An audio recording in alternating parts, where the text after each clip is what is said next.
1980 തെക്കൻ ചൈനയിലെ ഷെൻഷൻ എന്ന കൊച്ചു കടലോര ഗ്രാമം.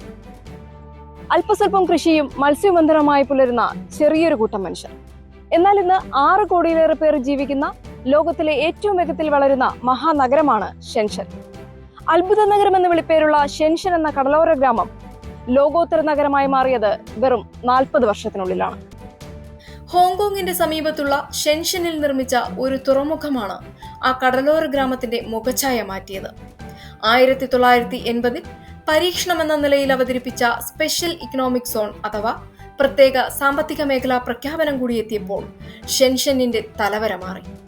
ചൈനയിലെ സിലിക്കൺ വാലി എന്ന് വിശേഷിപ്പിക്കുന്ന ഷെൻഷനിന്റെ മാത്രം ഇന്നത്തെ GDP 3.2 ട്രില്യൺ യുവാനാണ്. ചെറിയൊരു കടലോര ഗ്രാമത്തിൽ നിന്ന് വികസിച്ച 260 ചതുരശ്ര കിലോമീറ്ററോളം വളർന്നു പന്തലിച്ച തുറമുഖ നഗരമാണ് ഷെൻഷൻ. കേരളത്തിലെ തിരുവനന്തപുരം ജില്ലയിലെ വിഴിഞ്ഞം എന്ന കടലോര ഗ്രാമത്തിനെയും ഇന്ത്യയിലെ ഭാവി ഷെൻഷനായാണ് പലരും വിലയിരുത്തുന്നത്. അതിന് കാരണം വിഴിഞ്ഞത്ത് നിർമ്മാണം പൂർത്തിയാകുന്ന ഇന്ത്യയിലെ ആദ്യത്തെ ട്രാൻസ്ഷിപ്മെന്റ് പോർട്ടാണ്. വരും വർഷങ്ങളിൽ വിഴിഞ്ഞം ഇന്റർനാഷണൽ തുറമുഖം ഇന്ത്യയുടെ വ്യാവസായിക മേഖലയെയും സാമ്പത്തിക രംഗത്തെയും അടിമുടി മാറ്റിയെഴുതുമെന്നാണ് വിദഗ്ധരുടെ നിരീക്ഷണം. വിഴിഞ്ഞം എന്ന കടലോര ഗ്രാമം അരനൂറ്റാണ്ടിനുള്ളിൽ മറ്റൊരു ഷെൻഷനായും മാറിയേക്കും. രാജ്യാന്തര കപ്പൽ ചാലിനോട് ചേർന്ന സ്ഥാനവും ലോകത്തെ ഏതു വലിയ ചരക്ക് കപ്പലിനെയും സ്വീകരിക്കാൻ ആഴമേറിയ തുറമുഖവുമുള്ള വിഴിഞ്ഞം ഇന്ത്യക്കും കേരളത്തിനും തുറന്നിടുന്നത് അവസരങ്ങളുടെ വലിയ ലോകമാണ്. എന്നാൽ വിഴിഞ്ഞം തുറമുഖത്തിന്റെ വികസനത്തെ ചൈനയും ശ്രീലങ്കയും ആശങ്കയോടെയാണ് വീക്ഷിക്കുന്നത്. അവരുടെ വ്യാപാര മേൽക്കോയ്മയെ വിഴിഞ്ഞം ഇല്ലാതാക്കുമെന്നാണ് ആശങ്ക. വിഴിഞ്ഞം തുറമുഖം ഇന്ത്യയെ എങ്ങനെ മാറ്റിമറിക്കും? തിരുവനന്തപുരത്തെ കേരളത്തിന്റെ വാണിജ്യ തലസ്ഥാനമാക്കി മാറ്റാൻ വിഴിഞ്ഞം തുറമുഖത്തിന് സാധിക്കുമോ? വിശദമായി പരിശോധിക്കാം. ഞാൻ ജമീമ ജേക്കബ്, ജിയോ റിപ്പോർട്ടറിലേക്ക് സ്വാഗതം.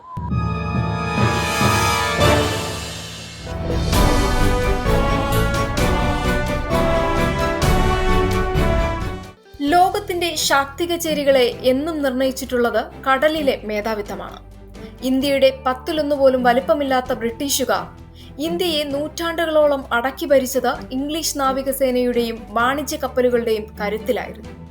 2ാം ലോക മഹായുദ്ധത്തിന് ശേഷം അമേരിക്കയെ ലോക പോലീസായി വിലസാൻ കരുത്തരാക്കിയതും അവരുടെ കൂറ്റൻ കപ്പൽപ്പടയാണ്. ആഗോളവൽക്കരണത്തിന്റെ കാലത്ത് ലോക സാമ്പത്തിക രംഗത്ത് വൻ ശക്തിയായി മാറാൻ ചൈനയെ സഹായിച്ചത് അവരുടെ ഉൽപ്പന്ന നിർമ്മാണ മേഖലയും കപ്പൽ വ്യവസായവുമാണ്. ആഗോള കപ്പൽ നിർമ്മാണത്തിൽ 48%, ചരക്ക് നീക്കത്തിൽ 11.04% ഇന്ന് ചൈനയുടെ കുത്തകയാണ്. ലോകത്ത് ഇന്ന് അതിവേഗം വളരുന്ന വലിയ സമ്പദ് വ്യവസ്ഥയാണ് ഇന്ത്യ. ചൈനയ്ക്ക് ബദലായി ലോകത്തിന്റെ നിർമ്മാണ ഫാക്ടറിയാകാനുള്ള ഒരുക്കത്തിലുമാണ് ഇന്ത്യ. കോവിഡ് മഹാമാരിക്ക് പിന്നാലെ സപ്ലൈ ചെയിൻ ശൃംഖലയിൽ China +1 പോളിസി നടപ്പാക്കുന്ന തിരക്കിലാണ് ഇന്ന് ലോകരാജ്യങ്ങൾ. ഇതിന്റെ ഭാഗമായി ചൈനയ്ക്ക് പുറമെ മറ്റൊരു രാജ്യത്തും കൂടി ഉൽപാദന യൂണിറ്റുകൾ ആരംഭിക്കാനുള്ള നീക്കത്തിലാണ് ആഗോള കമ്പനികൾ. ഇത്തരം കമ്പനികളെ മേക്ക് ഇൻ ഇന്ത്യ പോളിസിയിലൂടെ 2 കൈയും നീട്ടി സ്വീകരിക്കുന്ന തിരക്കിലാണ് ഭാരത സർക്കാർ. എന്നാൽ ഇന്ത്യൻ നിർമ്മിത വസ്തുക്കൾ ചൈനീസ് നിർമ്മിത വസ്തുക്കളെക്കാൾ കുറഞ്ഞ ചെലവിൽ ലോകത്തിന് ലഭ്യമാകണമെങ്കിൽ അതിന്റെ നിർമ്മാണ വിതരണ ശൃംഖലകളും വേഗത്തിലുള്ളതും ചെലവ് കുറഞ്ഞതുമാകണം. അതിനുള്ള ഇന്ത്യയുടെ തുറുപ്പുചീട്ടാണ് വിഴിഞ്ഞം ഇന്റർനാഷണൽ സീപോർട്ട്. ചരിത്രപരമെന്ന വിശേഷണത്തോടെ ജന്മമെടുത്ത India Middle East Europe economic corridor അഥവാ IMEC എന്ന വാണിജ്യ ഇടനാഴിയുടെയും ആണിക്കല്ലായി ഭാവിയിൽ വിഴിഞ്ഞം തുറമുഖം മാറും. ഇന്ത്യ, അമേരിക്ക, Israel, UAE, Saudi Arabia, Jordan, Greece, Italy, France, Germany എന്നീ രാജ്യങ്ങളാണ് വാണിജ്യ സാമ്പത്തിക ഇടനാഴിക്ക് പിന്നിൽ. ചൈനയുടെ 1 ബെൽറ്റ് 1 റോഡ് എന്ന വ്യാപാര ഇടനാഴിക്ക് ബദലായാണ് India Middle East Europe economic corridor വിഭാവനം ചെയ്തിട്ടുള്ളത്.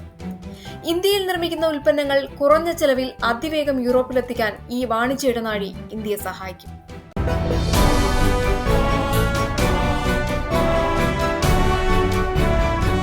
ഇന്ത്യയിലെ ആഴമേറിയ ആദ്യത്തെ ട്രാൻസ്ഷിപ്മെന്റ് കണ്ടെയ്നർ പോർട്ടാണ് വിഴിഞ്ഞം. കൂറ്റൻ മദർഷിപ്പുകളെ അടുപ്പിക്കാൻ കഴിയുന്ന തുറമുഖങ്ങളാണ് ട്രാൻസ്ഷിപ്മെന്റ് പോർട്ടുകൾ. 14,000 മുതൽ 21,000 വരെ കണ്ടെയ്നറുകൾ വഹിക്കാവുന്ന കൂറ്റൻ കപ്പലുകളാണ് മദർഷിപ്പുകൾ.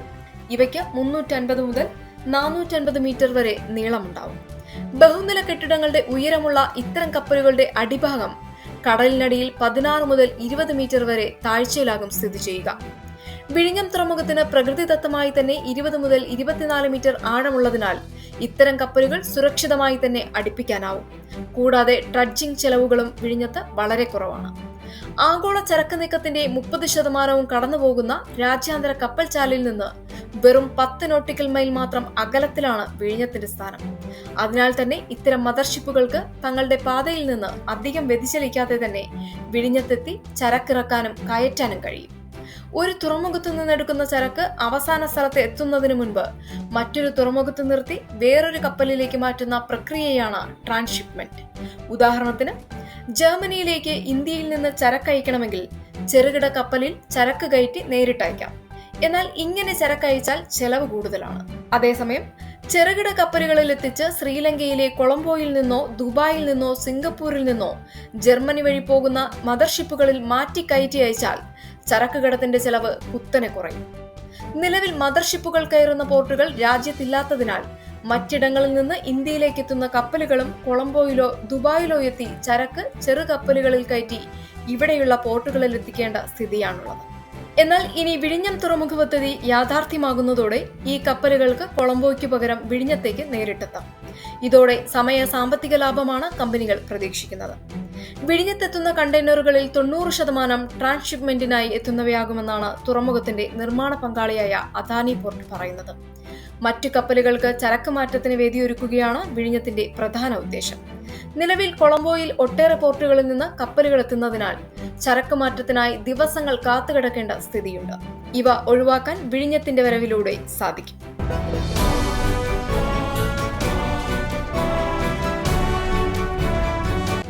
ഇന്ത്യയുടെ ചരക്ക് ഗതാഗതത്തിന്റെ 62% കൊളംബോ, സിംഗപ്പൂർ, ദുബായ് തുടങ്ങിയ തുറമുഖങ്ങളാണ് കൈകാര്യം ചെയ്യുന്നത്.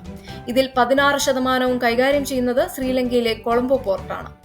ഇത്തരത്തിൽ ചരക്കിന്റെ ട്രാൻസ്ഷിപ്മെന്റിന് മാത്രമായി ഇന്ത്യ പ്രതിവർഷം 2000 കോടി ചെലവഴിക്കുന്നുണ്ടെന്നാണ് കണക്ക്.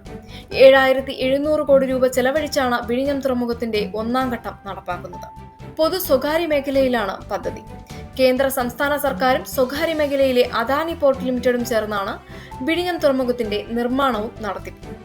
വിഴിഞ്ഞം തുറമുഖം പൂർണ്ണതോതിൽ പ്രവർത്തനം തുടങ്ങുന്നതോടെ വർഷം 400 കോടിയോളം രൂപ നികുതി അടക്കമുള്ള ഇനങ്ങളിൽ സംസ്ഥാന സർക്കാരിന് ലഭിക്കും. കരാർ പ്രകാരം 15ാം വർഷം മുതലാണ് സർക്കാരിന് ലാഭവിഹിതം കിട്ടുകയെങ്കിലും അതിനു മുൻപ് തന്നെ നികുതി വരുമാനം ലഭിക്കുന്നത് കേരളത്തിന് നേട്ടമാകും. 2027 തുറമുഖം പൂർണ്ണ സജ്ജമാകുന്നതോടെ 30 ലക്ഷം കണ്ടെയ്നറുകൾ കൈകാര്യം ചെയ്യാനാകും. കൊളംബോ, ദുബായ്, ജബൽ അലി, സിംഗപ്പൂർ തുറമുഖങ്ങളെ ആശ്രയിക്കുന്ന കപ്പലുകളിൽ 3/4 പങ്കും അതോടെ വിഴിഞ്ഞത്തേക്ക് വന്നെത്തും.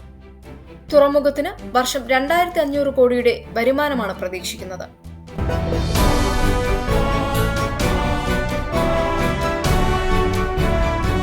വിഴിഞ്ഞത്തെ പ്രത്യേക സാമ്പത്തിക മേഖലയാക്കി മാറ്റുന്ന കാര്യം സംസ്ഥാന സർക്കാരിന്റെ പരിഗണനയിലാണ്. 2020 സംസ്ഥാന ബജറ്റ് ചർച്ചയ്ക്ക് അന്നത്തെ മന്ത്രി തോമസ് ഐസക് നിയമസഭയിൽ മറുപടി പറയുമ്പോൾ വിഴിഞ്ഞത്ത് പ്രത്യേക സാമ്പത്തിക മേഖല വരുമെന്നും അതിനായി നിയമം കൊണ്ടുവരുമെന്നും പ്രഖ്യാപിച്ചിരുന്നു. വിഴിഞ്ഞം തുറമുഖ പദ്ധതി പൂർത്തിയാകുന്നതോടെ ഇത് നടപ്പാക്കുന്നതിനുള്ള നടപടിക്രമങ്ങളിലേക്ക് സർക്കാർ കടക്കും. 10 വർഷം കൊണ്ട് 25,000 കോടിയുടെ നിക്ഷേപം ഉറപ്പാക്കുന്ന പദ്ധതികളാണ് സർക്കാരിന്റെ പരിഗണനയിൽ.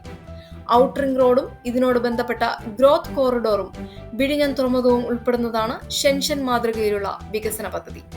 ഈ സ്പെഷ്യൽ സോണിൽ 20,000 പേർക്ക് പ്രത്യക്ഷമായും 1.2 ലക്ഷം പേർക്ക് പരോക്ഷമായും തൊഴിൽ ലഭിക്കും. ഔട്ടർ റിംഗ് റോഡിന് സമീപത്ത് ടൗൺഷിപ്പുകളും വ്യവസായ പാർക്കുകളും വികസിപ്പിക്കുന്ന പദ്ധതിയാണ് ഗ്രോത്ത് കോറിഡോർ. റിംഗ് റോഡിന് ഇരുവശത്തുമായിട്ടാണ് സ്പെഷ്യൽ ഇൻവെസ്റ്റ്മെന്റ് സോണിന് ഭൂമി കണ്ടെത്തുക. വിഴിഞ്ഞം പദ്ധതി പൂർത്തിയാകുന്നതോടെ ജില്ലയുടെ എല്ലാ ഭാഗങ്ങളിലും കന്യാകുമാരി ജില്ലയിലും ഭൂമിക്ക് വില കുതിച്ചുയരും. അതിന് പ്രധാനമായി 2 കാരണങ്ങളാണ്. ഒന്ന്, കപ്പലെത്തുന്ന ചരക്കുകൾ സൂക്ഷിക്കാനായി ഗോഡൌണുകൾ ആവശ്യമാണ്. വിഴിഞ്ഞത്തിന് 50 കിലോമീറ്ററിനുള്ളിൽ സ്വകാര്യ ഗോഡൌണുകൾ വരും. ഇവയ്ക്ക് വലിയ തോതിൽ ഭൂമി ആവശ്യമായി വരുന്നതോടെ ഭൂമിക്ക് വിലയേറും. തൊഴിൽ തേടി മറ്റ് ജില്ലകളിൽ നിന്നും സംസ്ഥാനങ്ങളിൽ നിന്നുമുള്ള ഒഴുക്ക് തുടങ്ങുന്നതോടെ ഹോട്ടലുകൾ, ലോഡ്ജുകൾ, അപ്പാർട്ട്മെന്റുകൾ, ഫ്ളാറ്റുകൾ, വീടുകൾ എന്നിവയ്ക്ക് ആവശ്യക്കാരേറും. ഇത് മുൻകൂട്ടി കണ്ട് കെട്ടിടങ്ങളുടെ നിർമ്മാണം ഇപ്പോൾ തന്നെ ബിൽഡർമാർ ആരംഭിച്ചു. കേരളത്തിന്റെ തലസ്ഥാനമാണ് തിരുവനന്തപുരമെങ്കിലും വാണിജ്യ തലസ്ഥാനമായി അറിയപ്പെടുന്നത് കൊച്ചിയാണ്. എന്നാൽ ഇനി വിഴിഞ്ഞം രാജ്യാന്തര തുറമുഖം ചരക്ക് ഗതാഗതത്തിന് പൂർണ്ണമായും തുറന്നു കൊടുക്കുന്നതോടെ തിരുവനന്തപുരം ഇനി കേരളത്തിന്റെ പുതിയ വാണിജ്യ തലസ്ഥാനമായി അറിയപ്പെടും. ഷെൻഷനെ പോലെ വൻ വികസനം ഒറ്റയടിക്ക് സാധ്യമായില്ലെങ്കിലും ഏതാനും പതിറ്റാണ്ടുകൾക്കകം തിരുവനന്തപുരം കേരളത്തിന്റെയും ഇന്ത്യയുടെയും ഭാവി തിരുത്തി കുറിക്കുമെന്നത് ഉറപ്പാണ്. വിഴിഞ്ഞം രാജ്യാന്തര തുറമുഖം ഇന്ത്യയുടെ വ്യാപാര സ്വപ്നങ്ങളെ സഫലമാക്കുമോ? നിങ്ങളുടെ അഭിപ്രായങ്ങളും നിർദ്ദേശങ്ങളും താഴെ കമന്റ് ബോക്സിൽ രേഖപ്പെടുത്തുക. വീഡിയോ ഇഷ്ടപ്പെട്ടാൽ ലൈക്ക് ചെയ്യാനും ചാനൽ സബ്സ്ക്രൈബ് ചെയ്യാനും മറക്കല്ലേ.